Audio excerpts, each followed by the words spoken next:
Itulah dua kebahagiaan kita, dua kesyukuran kita mengikuti tuntunan Allah, mengikuti tuntunan Rasul Sallallahu Alaihi Wasallam.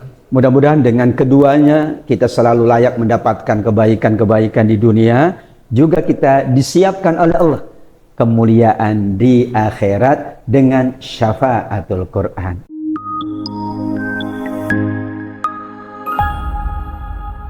Tentu saya sangat berbahagia, kita semuanya berbahagia, bahkan insya Allah keluarga Al-Quran yang mengikuti kajian ini juga amat sangat berbahagia. Karena Allah memang perintahkan kita berbahagia dengan Al-Quran. Fabidzalika falyafrahu huwa khairum mimma yajma'un. Untuk sesuatu yang agung, hendaklah mereka semuanya berbahagia, bersukacita. Bahkan alhamdulillah saya ucapkan terlebih dahulu terima kasih kepada tim ini, panitia, tim media, ya kita sebutnya sebagai admin kasir dataku, yang dari kemarin sudah menyiapkan acara ini yang sangat luar biasa. Juga teman-teman dari beberapa supporter, sebetulnya supporternya tidak bisa dihitung, tetapi yang muncul saja, alhamdulillah. Terima kasih teman-teman dari IKADI, teman-teman dari Riskon Realty, juga teman-teman dari Yakesma yang membantu terselenggaranya acara ini. Demikian juga semua keluarga Al-Quran dari seluruh penjuru Nusantara, bahkan diinformasikan ada dari Kanada, dari Singapura, mungkin dari Amerika akan segera bergabung. Ini adalah ciri dari bahwa kita insya Allah menjadikan Al-Quran rahmatan lil alamin. Baik, saya mulai saja. Mohon izin keluarga Al-Quran yang dimuliakan Allah. Assalamualaikum warahmatullahi wabarakatuh. Waalaikumsalam warahmatullahi wabarakatuh. Alhamdulillah khaliqul ardi was samawat, wassalatu wassalamu ala rasulillah sahibul khairat wal barakat, amma ba'du. Kita sangat bersyukur kehadirat Allah, terus menerus bersyukur. Juga kita sangat mencintai dan memuliakan Nabi, terus menerus kita mengikuti semua tuntunan Nabi. Itulah dua kebahagiaan kita, dua kesyukuran kita mengikuti tuntunan Allah, mengikuti tuntunan Rasul Sallallahu Alaihi Wasallam. Mudah-mudahan dengan keduanya kita selalu layak mendapatkan kebaikan-kebaikan di dunia, juga kita disiapkan oleh Allah kemuliaan di akhirat dengan syafaatul Quran. Amin ya rabbal alamin. Baik, saya tematisasi surat Al-Mulk ini dengan temanya memaknai mulkullah di surat Al-Mulk. Karena pembahasan tentang mulkullah tidak hanya di surat Al-Mulk, di berbagai surat Allah Subhanahu wa taala gambarkan tanda mulkullah, tanda keagungan, kekuasaan dan kebesaran Allah. Namun secara tematik kita batasi bagaimana kita memaknai mulkullah yang disebutkan di surat Al-Mulk. Sebelum itu, hadirin wal hadirat keluarga Al-Quran yang dimuliakan oleh Allah, kita akan memaknai kembali apa itu ilmu-ilmu Al-Quran sebagai dasar, sebagai pedoman kita ketika kita membaca terjemah, membaca tafsir, ketika kita mendapatkan pencerahan tentang tafsir, ketika kita mendapatkan informasi tentang makna-makna Al-Quran. Sesungguhnya dalam kita berinteraksi dengan Al-Quran ada 3 ilmu. Nanti kita tafsir, terjemah, dan tadabbur ini bidang ilmu yang mana? Ya. Yang pertama adalah ilmu membaca Al-Quran. Semua yang dikaitkan dengan Al-Quran memang ada ilmunya. Dalam rangka kita memuliakan Al-Quran. Karena Al-Quran kalamullah. Tanpa dasar ilmu, maka mungkin membaca Al-Quran tidak dinilai pahala. Tanpa ilmu, juga kita memahami Al-Quran tidak dinilai ibadah. Tanpa ilmu, kita menulis Al-Quran, kita mencetak Al-Quran, menerbitkan Al-Quran, mungkin ada kesalahan. Dan kalau ada kesalahan, maka nilainya itu jauh dari nilai ibadah di sisi Allah. Ilmu pertama, ilmu membaca. Ada ilmu tajwid, ya, ada ilmu qiraat. Ilmu qiraat itu pengembangan dari ilmu tajwid. Dulu saya sempat Ustaz Yoga belajar ilmu qiraat. qiraat 10 ya. Al-qiraah al-asyarah. Itu luar biasa. Bagaimana sampai ilmu membaca itu ada, ya. Kenapa? Karena kita ingin dalam membaca Al-Quran itu khusus. Dalam membaca Al-Quran itu berdasarkan pedoman dan ilmunya. Karena Al-Quran spesial. Orang yang membacanya satu huruf saja mendapatkan 10 kali kebaikan. Itu kalau berdasarkan ilmu. Nah, tentu tidak cukup hanya kita mampu membaca, tapi ada ilmu menulis, disebut dengan Rasmul Quran. Karena dulu gaya penulisan yang pernah dilakukan oleh sahabat Utsman bin Affan radhiyallahu anhu adalah gaya atau metode penulisan yang disepakati, disebutlah sekarang istilahnya Rasm Utsmani, yaitu penulisan yang merujuk kepada tata cara metode yang dahulu itu dilakukan oleh sahabat Utsman, tentu dengan pengembangan, dengan perluasan-perluasan sesuai dengan keadaan kita terhadap Al-Quran. Nah, ilmu yang sedang kita berusaha bahas, berusaha kaji adalah ilmu memahami Al-Quran. Ternyata para keluarga Al-Quran yang dimuliakan Allah, untuk memahami Al-Quran kita membutuhkan 3 ilmu. Ilmu terjemah, ada ilmunya. Kemudian ilmu tadabbur dan ilmu tafsir. Atau bisa juga pertama adalah ilmu terjemah. Kita memahami Al-Quran secara bahasa. Oh, lafal ini artinya ini. Misalnya al-mulku artinya adalah kerajaan. Al-mulku artinya adalah kekuasaan. Itu berarti terjemah. Sedangkan yang kedua, yang lebih luas ilmunya namanya tafsir. Digali analisa bahasanya, secara bahasa apa. Kalau berkaitan dengan hukum, maka dibahas hukumnya. Kalau hukumnya hukum fikih, dibahas hukumnya hukum keimanan, hukumnya hukum muamalah, banyak hal. Makanya tidak cukup hadirin wal hadirat dengan satu kitab tafsir. Kita membutuhkan banyak kitab tafsir, buku-buku tafsir dalam rangka memahami Al-Quran. Di tengah-tengah antara terjemah dan tafsir ada namanya tadabbur. Tadabbur itu berarti merenungkan, menghayati, memahami terjemah para penterjemah sekaligus tafsirnya para penafsir.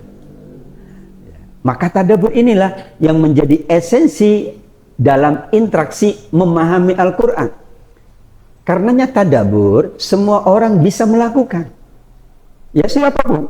Bahkan dalam metode one day one tadabbur itu kita ingin bahwa tadabbur kita tadabbur yang ringkas, tadabbur yang singkat, tadabbur yang aktual.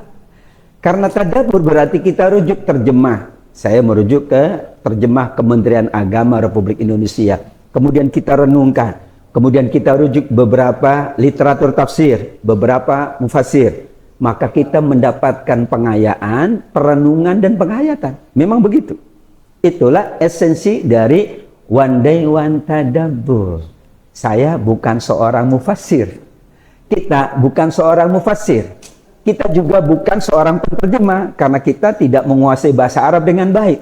Tapi dengan media tadabbur, subhanallah, alhamdulillah, kita bisa merenungkan, menghayati, kemudian mendapatkan banyak hikmah dan ilmu dari terjemahnya para penterjemah, dari tafsirnya para penafsir. Karenanya Al-Quran tidak memerintah kita menterjemah, tidak memerintah kita menafsirkan, apalagi ya. Tapi perintah Al-Quran di slide berikutnya adalah afala yatadabbarunal Qur'an.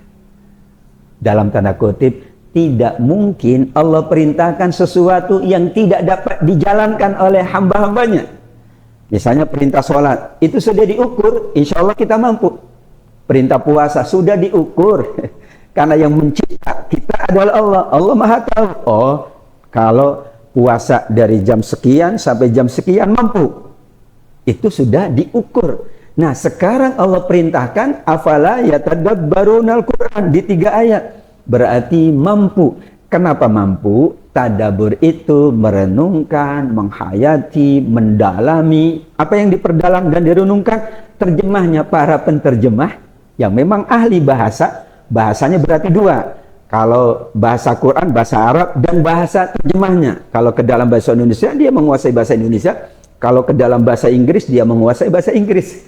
Kemudian juga kita renungkan apa kata para mufassir. Itulah makna dari mentadaburi Al-Quran. Itulah pengantar kita bagaimana memaknai program yang insya Allah dengan kesiapan dan kesungguhan para keluarga Al-Quran yang hadir maupun yang belum hadir. Ada beberapa juga yang izin gitu ya, karena memang hari Sabtu ini programnya banyak. Masya Allah. Saya tahu ya, kita semua tahu ya, hari Sabtu ini ada yang sedang kuliah, ada yang sedang melakukan acara keluarga, ada yang mungkin melakukan berbagai acara. Namun alhamdulillah, saya sangat bersyukur dan berterima kasih pada semua pencinta Al-Quran, perindu Al-Quran, keluarga Al-Quran. Ini yang tidak bisa saya sebutkan satu persatu.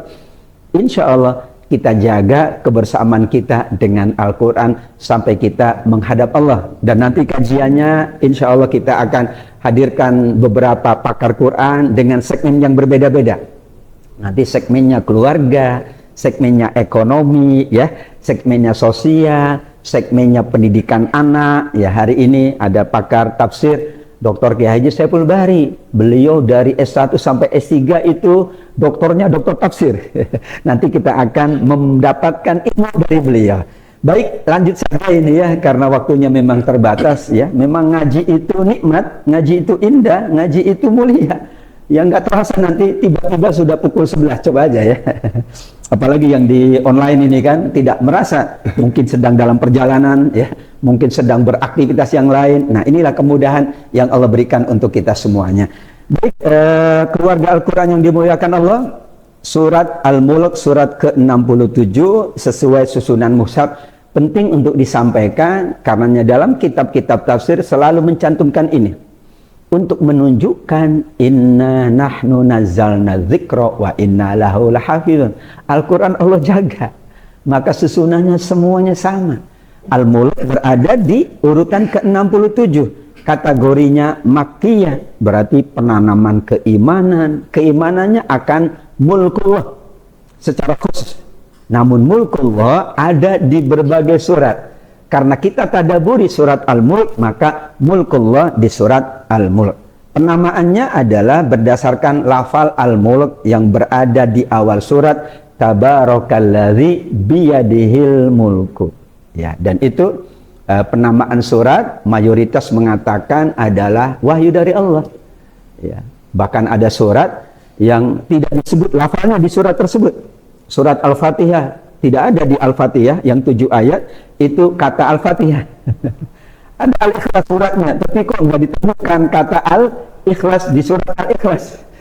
Al-Mulk ada sekali Allah sebutkan Tabarakalladzi biyadihil mulku. Ada surat An-Nas itu berapa kali Allah sebutkan. Ini masuk kategori ilmu-ilmu Al-Quran. Nah, ada catatan yang menarik tentang pemaknaan kata Al-Mulk. Memang di dalam ilmu qiraat ada bacaan maliki panjang, ada bacaan maliki. Misalnya di surat Al-Fatihah, ya kita tentu karena kita mengikuti ya riwayat dari Hafiz dari Asim rahimahumallah, maka kita bacanya kan maliki. Tapi Imam Warash, Imam Nafi, beberapa imam-imam qiraat membacanya maliki yaumiddin. Atas dasar itu maka mulkullah memang ada dua. Ada mulku artinya adalah bahwa Allah maha kuasa, bahwa Allah maha merajai. Tapi ada al-mulku yang artinya adalah bahwa Allah maha memiliki. Ada pendapat dari Ibnu Khawalaih ya dalam Al-Hujjah fil Qiraah As-Sab'ah. Berarti kan masuk kategori ilmu qiraat. Dan ilmu qiraat termasuk ilmu-ilmu dalam ilmu Al-Quran sebagai alat memahami Al-Quran.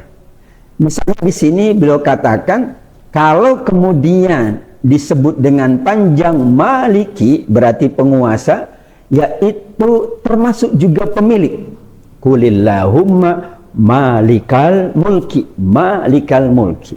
Namun kalau maliki artinya adalah raja dan penguasa yang lebih khusus. Ya, karena bisa jadi dalam tanda kutip Ini kalau kita bawa kepada kita. Kita memiliki tapi tidak punya kewenangan. Ada yang punya kewenangan, tadi tidak punya kepunyaan. Di sini itu dua-duanya. Allah Malik, juga Allah Malik. Maka itulah makna dari mulkullah, karena ada dua qiraat yang dua-duanya adalah qiraat yang mutawatirah. Keluarga Al-Quran yang dimuliakan oleh Allah, dalam mentadaburi untuk menghadirkan semangat mentadaburi, kita juga dibimbing oleh Nabi dengan keutamaan surat, fadhail suar. Jadi kenapa beberapa surat itu ada keutamaannya, tapi tidak berarti kita baca mentadaburi yang ada keutamaan aja.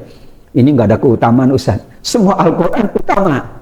Ayat-ayatnya, huruf-hurufnya, kalimat-kalimatnya nggak ada yang utama. Namun ini sebagai motivasi dari baginda Nabi SAW. Misalnya surat Al-Mulk, Nabi menyebutkannya ada 30 ayat di dalam satu surat, yang itu yang membacanya akan mendapatkan syafaat sampai diampuni semua dosa-dosanya. Masya Allah. Ya, mudah-mudahan kita yang sedang mengkaji, yang kita mentadaburi, dan saya yakin banyak di sini generasi muda yang sudah hafal luar kepala. Ya, ini banyak yang hafal luar kepala, saking luar kepala lupa yang di dalam kepala ya. Ya, tentu ini surat yang mudah, cuma 30 ayat. Insya Allah kalau satu ayat itu ya 1 menit berarti 30 menit. Oh janganlah Ustaz, jangan 1 menit. Oke lah kalau gitu, satu ayat kira-kira 5 menit, ya sudah tinggal dikalikan saja. Disinilah motivasi agar surat Al-Mulk ini menjadi surat yang sudah kita baca dengan baik, sudah kita fahami dengan baik, dan kita berusaha mentadaburinya dengan sebaik-baiknya. Ada riwayat yang lain, yaitu dari sahabat Ibnu Mas'ud. Dikatakan ini mauquf ala Ibnu Mas'ud, yaitu bukan sabda Nabi, tapi perkataan dari sahabat Ibnu Mas'ud. Namun para ulama memahami riwayatnya riwayat yang sahihah. Kata beliau radhiyallahu anhu wa arda, siapa yang membaca tabarakalladzi biyadihil mulku setiap malam, maka Allah akan menghalanginya dari siksa kubur. Kenapa kata beliau? Kami di masa Rasul, berarti Rasulullah ada, dan Rasulullah memberikan persetujuan. Kami di masa Rasul menamakan surat tersebut Al-Mani'ah, penghalang dari siksa kubur. Ibnu Mas'ud adalah sahabat yang mengatakan tidak ada ayat yang turun, melainkan aku tahu kepada siapa ayat ini turun, tentang apa ayat ini turun. Dalam kitab ilmu Al-Quran, ya, Mana Al-Qattan juga mengatakan itu. Berarti beliau pemahaman dan pandangan tentang Al-Qurannya layak diterima dan diakui. Nabi sendiri ya menyetujui pendapat dari sahabat Ibnu Mas'ud. Dia adalah salah satu surat di dalam kitabullah. Siapa yang membacanya setiap malam, berarti ia telah memperbanyak karunia, telah melakukan berbagai jenis kebaikan. Satu surat isinya kebaikan yang banyak, isinya keberkahan yang banyak. Alhamdulillah, kita kalau tidak salah ya Ustaz juga sudah menyelesaikan ya. Alhamdulillah Ustaz. Tadabbur Al-Mulk. Sekarang masuk surat Al-Haqqah. Dan saya berharap alhamdulillah yang juz amma, ini ada juga beberapa jamaah dari Masjid Raya Pondok Indah, dari beberapa masjid juga. Tadabbur juz amma one day one tadabbur sudah diselesaikan ya, sudah jadi buku. Nah, ini ada di antara bukunya, nanti monggo Bapak Ibu, dan nanti disiapkan insya Allah. Ini saya dengan Bapak Ibu ini luar biasa. Kenapa? Karena dengan lantaran media para keluarga Quran, jadi saya termotivasi untuk menulis. Kalau enggak saya udah nanti aja menulisnya. Ini kan saya diburu-buru sama Bapak Ibu. Kok belum ada Ustaz tadabbur hari ini? Kok belum ada ini tadabburnya? Alhamdulillah, saya senang banget. Karena tidak mungkin kita berinteraksi dengan Al-Quran sendiri. Tidak mungkin kita berinteraksi dengan Al-Quran sendiri. Maka kita butuh sahabat, butuh teman, butuh keluarga, butuh Bapak Ibu semuanya. Dan bersama-sama insya Allah kita menghadirkan keluarga-keluarga Al-Quran yang sangat dicintai oleh Allah Subhanahu wa Ta'ala. Sekarang kita bahas apa saja bukti dari mulkiyatullah atau mulkullah. Tadi kan Al-Mulk sudah kita bahas. pertama Allah ingatkan di antara tanda Allah itu Malik adalah Allah lah pencipta kematian dan kehidupan. Dalam rangka menguji siapa nanti skor akhirnya paling baik. Siapa nanti rapor akhirnya itu very excellent. Ya, atau cum laude atau summa cum laude, mumtazah. Maka kehidupan ini memang untuk menghadirkan seorang yang mumtaz dan mumtazah. Mohon maaf kalau ada nama mumtaz dan mumtazah ya. Tapi itu adalah ayyukum ahsanu amala. Maka tidak ada yang mencipta kecuali Allah. Oh, fulan usianya sekian, Allah hidupkan. Itu Allah lah yang menetapkan. Oh maaf, fulan dan fulana waktunya sekian oleh Allah. Berarti allazi khalaqal mauta wal hayat. Tadabbur itu intinya adalah dalam menggunakan hati kita. Karena tadabbur ilmunya kan sudah ada di terjemah. Ilmunya sudah ada di tafsir. Tadabbur adalah pikiran hati. Tadabbur itu aktivitas qalbi, ya, amal qalbi, dan itu paling mahal. Makanya waktu tadabbur beda-beda. Ya, biasanya malam hari waktu tadabburnya inna nasyi'atal laili hiya asyaddu wat'aw wa aqmuqil. Wah, indah sekali. Mungkin pagi hari masih fresh. Ya, kalau siang hari agak sedikit karena sudah banyak ya, memorinya sudah banyak. Itu alasannya kenapa tadabbur itu amal qalbi. Tapi tidak hanya amal qalbi itu membutuhkan amal ilmi. Kan kita dapat ilmunya dari para ulama ilmu Al-Quran, dari para penterjemah, dari para penafsir. Kemudian kita gali, kita renungkan, dan kita hadirkan hikmah dan pelajaran. Yang kedua, penciptaan 7 langit berlapis-lapis yang seimbang. Alladzi khalaqa sab'a samawatin tibaqa ma tara fi khalqir rahmani min tafawut. Membuat lapisan apapun itu butuh ketelitian. Nah, mungkin ini ibu-ibu ya yang suka bikin lapis, itu kan teliti banget. Saya kalau makan lapis itu teliti ya, ini sekian harus makan gitu ya, ini warnanya sesuai ketebalannya. Waduh, itu ini bukan makan, ini langit 7 lapis kata Allah. Silakan Anda perhatikan, enggak ada cacat dan celahnya. Itu tadabbur. Maka tadabbur memang dengan hati, perenungan yang mendalam. Ya, kenapa? Karena kalau mengandalkan akal tidak mendapatkan kekayaan hati.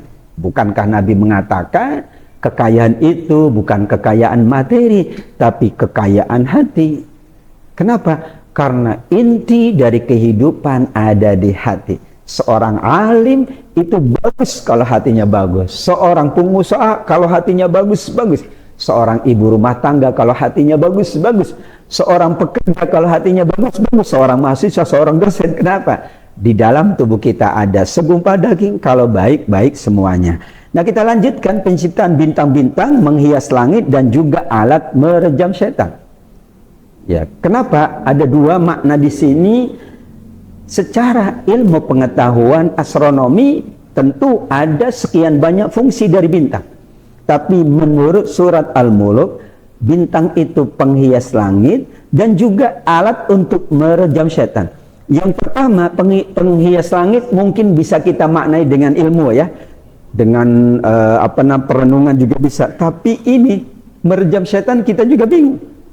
Maka ini kategorinya minal ghaibiyat. Jadi kita yakini, kita renungkan, kemudian hadirkan keimanan yang tinggi. Benar, karena Allah yang berfirman bahwa di antara fungsi bintang adalah untuk merejam setan. Tapi bagaimana caranya? Kita serahkan sama yang di atas. Penciptaan bumi yang mudah untuk berjalan dan tempat rezeki yang banyak. Tadi saya pagi ada majelisnya tentang nikmat itu ya. Kan ada yang datang, Ustaz, saya rajin silaturahim, saya rajin berinfak, kok ATM saya nggak nambah-nambah? Masya Allah. Katanya kan yang suka silaturahim bertambah rezekinya. Lah, Nabi mengatakannya bukan nambah ATM, bukan nambah jumlah harta, tapi nambah rezeki. Nah, rezeki itu macam-macam. Keluarga adalah rezeki, sehat adalah rezeki, ya. Berarti kan benar sedekah Rasul bahwa yang rajin silaturahim ya diperluas rizkinya. Tapi rizki bukan hanya harta. Jadi hubungan baik sama teman, Rizki kita juga bermajelis seperti ini kan ini rizki dari Allah. Tidak semuanya dapat rizki dari Allah, iya. Disitulah bahasa kita, bumi sudah sangat amat layak dan sudah Allah tetapkan semua makhluk adalah makhluk bumi. Adam saja dulu tinggal di surga, surga itu di atas. Kemudian Allah menetapkan, wahai Adam, engkau memang harus turun ke bumi karena tugas utama kita bangsa manusia adalah memang berkehidupan di atas bumi. Semuanya dimudahkan, rizkinya disiapkan. Wa ma min dabatin fil ardi illa 'alallahi rizquha. Tidak ada. Ini dabah. Dabah itu bukan hanya manusia. Dabah itu ada bangsa hewan, disiapkan rizkinya. Bayangkan hewan sudah disiapkan rizkinya. Ya, saya tidak paham. Jin juga disiapkan rizkinya, tapi saya tidak memahami banget karena saya bukan ahli jin ya. Tapi kan mereka dicipta dan disiapkan rizkinya. Dabah. Kenapa? Semua yang tinggal di bumi disiapkan rizkinya, tidak perlu khawatir. Tapi rizki sekali lagi bukan persoalan materi saja, tapi banyak sekali makna-makna dari rizki. Berikutnya ada penciptaan burung-burung yang terbang, ya bertahan di udara, semuanya kata Allah dengan kuasa Allah. Ada penciptaan manusia yang terus berkembang biak di bumi, tidak akan pernah berhenti kelahiran manusia sampai Allah tetapkan berhenti. Jadi mau pakai apapun kalau berkehendak, ayo lahir. Ada ya, suami istri yang baru menikah, Ustaz saya jaga-jaga keluar juga anaknya. Ya memang Allah tetapkan rizki anak-anak itu rizki dari Allah. Ada yang berusaha nahan, keluar juga. Ada yang minta tidak dikasih juga gitu ya. Masya Allah. Kenapa? Karena itu adalah berkembang biak sesuai dengan mulkullah. Nggak ada yang bisa nahan. Ya, kenapa? Karena itu termasuk mulkullah. Anugerah pendengaran, penglihatan, dan hati bagi manusia yang harus disyukuri. Penciptaan sumber air bagi kehidupan semua makhluk. Maka di akhir ayatnya kan begitu. Qul aro'aitum in asbaha ma'ukum ghaura. Bayangkan. Ayo kalian perhatikan. Kalian renungkan. Kalau kering sumber mata air seluruhnya, seluruh bumi, siapa yang mendatangkan air yang segar, kata Allah. Sekarang Masya Allah kita sedang diuji dengan kekeringan atau kemarau yang cukup panjang. Ini baru satu wilayah, baru satu jengkal bumi. Allah sebutkan di surat Al-Mulk ayat terakhir, bagaimana kalau semuanya. Nah, itulah kenapa mulkullah itu sangat agung, layaklah orang yang membaca mentadaburinya mendapatkan banyak sekali keutamaan dari Allah. Berikutnya kita sedikit tadabur. Jadi tadabur itu tematik kalau saya suka. Kenapa? Tadabur tematik itu setiap surat ada karakteristik. Setiap surat ada karakteristiknya, yaitu ada kekhususan. Kan surat itu artinya seperti sur itu komplek ya, komplek ini karakteristiknya ya, kriterianya, cirinya begini, komplek yang lain kan begitu, masing-masing begitu, dan sudah disusun oleh Allah Subhanahu wa taala, dan paling bagus susunannya kita tadaburi kematian dan kehidupan. Allazi khalaqal mauta wal hayat. Ada yang mengatakan kenapa Allah dahulukan kematian baru kemudian kehidupan. Kita semuanya berasal dari tiada, baru Allah cipta. Hal ata 'alal insan hinum minad dahri lam yakun syai'am madhkura. Bukankah sudah ada waktu sama manusia dulu tidak disebut apa-apa? Kan kita tidak disebut manusia. Pertama nutfah enggak disebut manusia, mudghah, alaqah belum disebut manusia, ditiup ruh baru dibentuk, baru disempurnakan, baru keluar dari rahim ibu, jadilah manusia. Jadi luar biasa. Dulu kita tiada, iya. Kenapa kematian disebutkan? Karena esensinya supaya kita banyak mengingat kematian. Kalau mengingat dunia, nggak usah disuruh juga ingat. Ada nggak yang lupa ya? Saya lupa makan Ustaz ya. Ada juga sih kalau lagi sibuk. Gitu. Saya lupa hari ini harusnya kerja. Bukan lupa itu ya, sengaja. Tapi kalau melupakan kematian, melupakan akhirat banyak sekali. Maka Nabi perintahkan Aksiru min zikri hadim ladzat, kan gitu. Perbanyak mengingat kematian. Maka diawalkan karena ada hikmah di baliknya. Atau menurut analisa bahasa, ya ini variasi ya, bahasa Al-Quran itu variatif. Ini mauta, ini hayat, ini maut, ini jannah, ini surga, ini jannah, ini surga, ini jannah, ini nar, kadang nar dulu, baru jannah. Itu semuanya adalah variasi bahasa. Nah, untuk kita memahami itu variasi bahasa, untuk kita memahami itu punya makna tersendiri, membutuhkan tadabbur yang sungguh-sungguh. Kemudian ada lagi tadabbur kita di surat Al-Mulk ini adalah dengan kita memahami beberapa ayat-ayat yang disebutkan, yaitu misalnya tentang ayyukum ahsanu amala. Ini menarik karena dalam tadabbur dan dalam tafsir yang terbaik menurut Al-Imam Muhammad bin Ismail bin Katsir Al-Qurashi rahimahullah adalah tafsirul ayah dengan ayah. Maka metode beliau kan ayat ini, ya kita cari, ini tadabbur. Ayat ini, maknanya sama dengan ayat ini. Ada apa ini? Kemudian ini memperjelas, ini memperluas. Ada minimal 3 ayat yang menyebut ahsanu amala, Al-Mulk. Tadi ayat kedua, kemudian ya Al-Kahfi ayat yang ke-7, dan kemudian surat Hud ayat ke-7. Nah, ini mohon maaf, slide-nya sepertinya bukan Al-Mulk ayat ke-7 ya. Al-Kahfi ayat ke-7, berarti Hud ayat ke-7 nih, mohon maaf. Di sini liyabluwakum ayyukum ahsanu amala, bahwa semua ciptaan Allah, langit bumi, itu dalam rangka untuk kebutuhan hidup manusia. Dari langit dan bumi akan diketahui siapa yang paling baik amalnya. Atau Al-Kahfi, kami jadikan setiap yang ada di bumi sebagai perhiasan. Untuk apa? Linabluwahum ayyuhum ahsanu amalan. Berarti esensi kehidupan itu ayyukum ahsanu amala. Kenapa ahsanu tidak aktsar? Itu juga pertanyaan.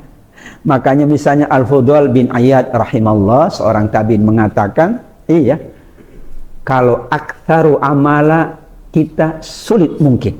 Ada orang yang dibatasi oleh Allah kemampuan amalnya. Tapi kalau ahsanu, meskipun sedikit bisa ahsan, apalagi banyak. Meskipun dia hanya beramal sedikit, itu bisa lebih ahsan. Para pencinta Al-Quran, keluarga Al-Quran, tidak ada yang tahu amal apa, kok apa ya, amal apa yang melayakkan kita masuk surga. Enggak ada yang tahu. Maka kata Nabi, jangan menghina sebuah perbuatan baik meskipun hanya senyum. Jangan-jangan kita senyum, jangan-jangan ikut majelis ini, jangan-jangan bergabung dalam one day one tadabur kasir dataku, itu yang melayakkan kita masuk surga. Enggak ada yang tahu. Amin insyaallah ya. Amin. Enggak ada yang tahu. Jangan-jangan Bapak Ibu keluarga Al-Quran 1 jam bermajlis ini nilainya amat sangat besar. Kenapa? Ahsanu Amanah. amal. Kalau aktsaru, ada yang tidak mampu. Betul. Bahkan zakat aja ada yang tidak wajib karena tidak memenuhi nisab. Haji aja ada yang tidak wajib. Tapi kalau ahsanu, ada hadis Nabi ini, 1 dirham bisa mengalahkan 2 dirham karena bicaranya kualitas. Ahsan itu kualitas. Kenapa? 1 dirham, sabaqo dirhamun dirhamaini. 1 dirham, dia punyanya memang cuma 1 dirham. Yang ngasih 2 dirham, dia punya 5 dirham. Berarti masih sisa 3 dirham. Ini sebagai contoh hadis Nabi Muhammad SAW. Berikutnya, ini waktunya tidak terasa, deskripsi neraka jahanam. Di antara kekhususan surat Al-Mulk, yaitu Allah menggambarkan bahwa neraka jahanam akan menyambut penghuninya, sambutannya dengan marah dan jengkel.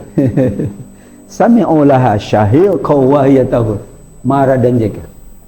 Bapak Ibu, tentu keluarga Quran jarang marah, jarang jengkel.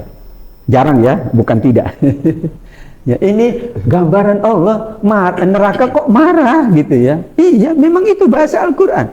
Tentu dalam pemaknaan secara tadabbur, ya Allah, jangan sampai apa yang kita lakukan menjadi ya bahan bakar api neraka, karena nanti marah dia. Tapi kalau masuk surga, surga akan tersenyum. Penjaganya saja akan memberikan sambutan yang hangat. Sedangkan penjaga neraka adalah ghilazun syidadun. Wah, sudah paling keras, sudah paling kuat, sudah segala-galanya yang tidak kita inginkan tentunya, tapi itulah representasinya. Maka ada sambutan menggelegak, hampir-hampir terpecah karena lantaran marah yang dahsyat. Mungkin kalau sekarang gitu ada yang marah itu ya, sampai ini Banding kelas itu. ya, bangunan ini retak. Ini bayangkan neraka marah, tapi tadabur ya. Kalau pakai akal kok neraka marah? Ini kata Allah. Jadi kita tadaburi apa maknanya? Berarti kita berusaha menghindarkan dari azab neraka. Neraka jahanam digambarkan sebagai makhluk hidup yang dapat bersuara. Bisa dibayangkan. Semua nanti bisa bersuara. Ya. Tangan bisa bersuara? Bisa. Al-yawma nakhtimu ala afahim wa tashhadu arjulihim wa tukallimuna aydihim wa tashhadu bisa bicara semua, bisa ngomong. Wa qalu li juludihim antakanallahu allazi antaka kulla syai'. Ini kulit aja bisa ngomong. Jadi bagi Allah mudah. Kenapa? Karena surat Al-Mulk berarti tanda Allah amat sangat maha kuasa. Kalau Allah berkehendak, neraka kamu ngomong, ya. Bulan kamu bicara, ya. Wahai semua makhlukku engkau bicara, wahai tangan, wahai mulut. Kalau mulut dia biasa ya. Wahai mata, wahai kaki, semua bisa bicara. Karena Allah berkehendak demikian. Itulah makna dari kenapa ada deskripsi neraka jahanam. Yang terakhir 8 istifham. 8 istifham. Nanti tadaburnya kan sudah ada alhamdulillah di ruang grup kita, dan ini untuk menguatkan bahwa Bapak Ibu setelah ini bisa mentadaburi. Jadi saya melakukan tadabur, setelah itu Bapak Ibu keluarga Quran bisa mentadaburi. Ada mahasiswa saya, insya Allah ini ada yang hadir dari mahasiswa juga, itu setelah membaca tadabur, dia mentadaburi lagi dan dapat ilmu. Yakin, setiap kita baca terjemah, baca tafsir, baca tadabur, kita jadi mentadaburi dan dapat ilmu dari Allah Subhanahu wa Ta'ala. Ayat 16 istifhamnya, sudah merasa amankah manusia bahwa bumi tidak dapat menelan manusia kalau Allah berkehendak? Namanya Al-Mulku. Allah Maha Kuasa. Sudah merasa aman manusia tidak Allah kirimkan badai? Kemudian tidakkah mereka memperhatikan burung, mengembangkan, mengaturkan sayapnya? Siapakah tentara Allah yang akan menolongmu jika Allah tidak menghendaki? Kan tentara Allah banyak ya, ada api, ada angin, ada air hujan, ada bumi, ada langit, ada bulan, kita tidak ada yang tahu. Tapi itu adalah istifham. Istifham itu adalah pertanyaan yang jawabannya pasti. Yaitu jawabannya bala. Iya ya Allah, kami tidak pernah meragukan kekuasaanmu. Itu jawabannya, bala. Siapa yang dapat memberi rizki jika Allah menahannya? Ayat 21. Apakah orang yang merangkak lebih dapat petunjuk dari orang yang berjalan tegak? Kemudian, tahukah kamu jika Allah mematikan manusia, siapa yang akan dapat menolong nanti di yaumil akhir? Terakhir, tahukah kamu jika sumber air menjadi kering, siapa yang memberi air yang mengalir? Subhanallah walhamdulillah. Luar biasa. Sesungguhnya tadabbur itu adalah kenikmatan. Tadabbur itu adalah kemuliaan. Dan siapapun bisa tadabbur. Karena itu perintah Allah. Dan tadabbur tentu konteksnya adalah menambah keimanan. Konteksnya adalah menguatkan interaksi kita dengan Allah. Menguatkan kebaikan kita. Supaya insya Allah banyak yang kita tadabburi. Banyak anugerah Allah untuk kita. Dan nanti kita mendapatkan kebaikan dunia dan disiapkan kebaikan akhirat. Masya Allah, itu yang Bapak saya sampaikan ya Ustaz Yoga ya, karena Masya waktunya Allah. ini betul-betul ya tidak terasa, apalagi nanti akan hadir Kiai Dr. Saiful Bahri, itu lebih luas lagi. Dikatakan Al-Quran itu ibarat bahar. Kalau seandainya ya manusia itu menulis ilmu-ilmu Allah, maka ibarat setetes saja. Lebih banyak yang belum difahami oleh kita. Lebih banyak ilmu-ilmu Allah yang berserakan. Maka itulah kenapa tadabbur, kenapa kita bermajelis ilmu. Demikian keluarga Al-Quran dari manapun, dimanapun, dan sebagai apapun. Sekali lagi, saya pribadi sebagai pengampu, tapi ini teman-teman yang menyelesaikan ini ya. Nanti ada 4 teman kita ini, admin silakan juga ya, bagi siapapun nih, mahasiswa atau generasi muda yang siap untuk menjadi panitia nanti kajian di waktu yang akan datang. Terima kasih sekali lagi. Wallahu alam. Saya kembalikan ke Ustaz Yoga. Assalamualaikum warahmatullahi wabarakatuh. Waalaikumsalam warahmatullahi wabarakatuh.